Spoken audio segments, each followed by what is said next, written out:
ॐ सहनाववतु सहनौ भुनक्तु सह वीर्यं करवावहै तेजस्विनावधीतमस्तु मा विद्विषावहै।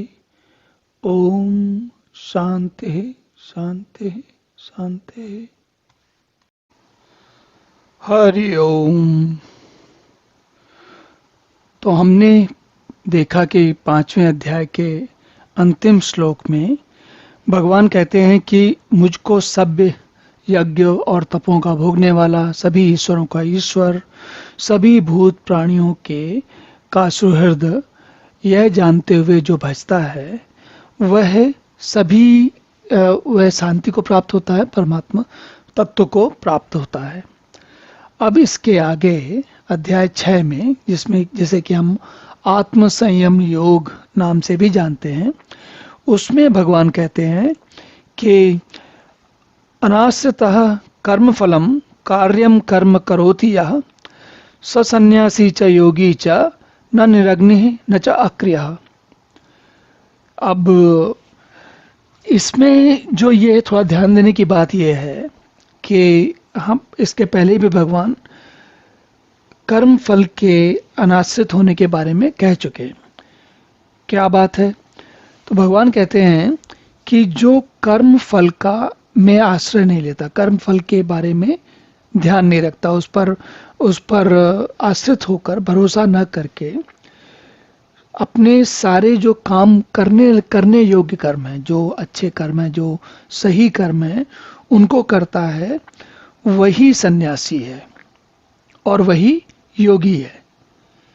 इसके बाद भगवान जो कहते हैं उस पे जरा थोड़ा ध्यान देते हैं।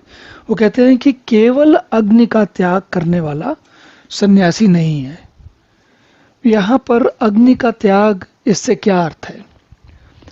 तो अगर हम महाभारत की रचना काल में या उस समय में जाएं जब ये बातें होती थी, आजकल के सन्यासी संभवतः कुछ अलग प्रकार का व्यवहार करते हैं और आज का जीवन भी हमारा भिन्न है।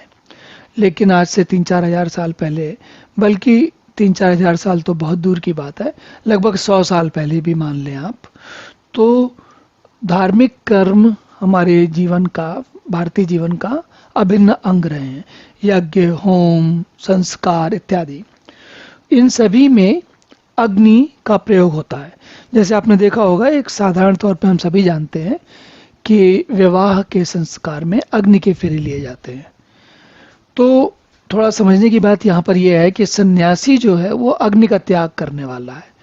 मतलब क्या? भगवान कह रहे हैं कि अग्नि का त्याग करने वाला सन्यासी नहीं। मतलब अग्नि से मतलब यहाँ वैवाहिक जीवन को समझ लें या किसी भी जीवन अपने संस्कारों को समझ लें, हर संस्कार में अग्नि का प्रयोग होता है। तो एक बार सन्यासी का जीवन धारण करने के बाद सन्यासी के लिए किसी संस्कार का कोई महत्व तो नहीं होता, उसके लिए कोई भी संस्कार होता ही नहीं। संस्कार केवल गृहस्थों के लिए है। और इसलिए भगवान कह रहे हैं कि जो केवल अग्नि का त्याग कर दिया, मान लीजिए कई ऐसे लोग होते हैं जो कि सन्यास लेने के नाम पर अग्नि का त्याग कर देते हैं, वो काम नहीं करते, लेकिन वास्तव में वो कर्म फल का आश्रय लेकर अपना काम करते रहते हैं। और जो ऐसे काम भी करते हैं जो काम करने लिए योग्य नहीं होते हैं। तो इस तरीके के कार्य करने वाला व्यक्ति सन्यासी नहीं कहा जाएगा। सन्यासी वही कहा जाएगा जो कर्म फल का आश्रय छोड़ दे। कर्म फल के आश्रय को छोड़ने वाले को सन्यासी कहते हैं। हम भौतिक तौर पर जीवन में अधिकांशतः जानते हैं कि जो लोग गैर वस्त्र धारण कर लेते हैं, समाज में नहीं रहते, अपना अलग समुदाय या झुंड बनाकर रहते हैं, उन्हें हम सन्यासी मानते हैं। पर भगवान यहाँ पर साफ साफ कह रहे हैं कि वो केवल भौतिक क्रिया मात्र से व्यक्ति सन्यासी नहीं होता। सन्यासी होने के लिए क्या आवश्यक है? कर्म फल का आश्रय न ले और करने योग्य कर्म करे। इसी प्रकार भगवान इसके आगे कहते हैं कि केवल क्रियाओं का त्याग करने वाला योगी नहीं। अब क्रिया का ले लीजिए तो धार्मिक क्रियाएं, संस्कार की क्रियाएं, वो अगर व्यक्ति त्याग दे और अपने मतलब केवल धार्मिक क्रियाओं को त्याग करने मात्र से व्यक्ति योगी नहीं हो जाता। योगी होने के लिए कुछ और करना पड़ता है। क्या करना पड़ता है, तो वो हम अब अगले कुछ श्लोकों में देखेंगे। तो अब आगे देखते हैं। ओम पूर्णमदः पूर्णमिदं पूर्णात् पूर्णमुदच्यते पूर्णस्य पूर्णमादाय पूर्णमेवावशिष्यते। ओम शांति शांति शांति।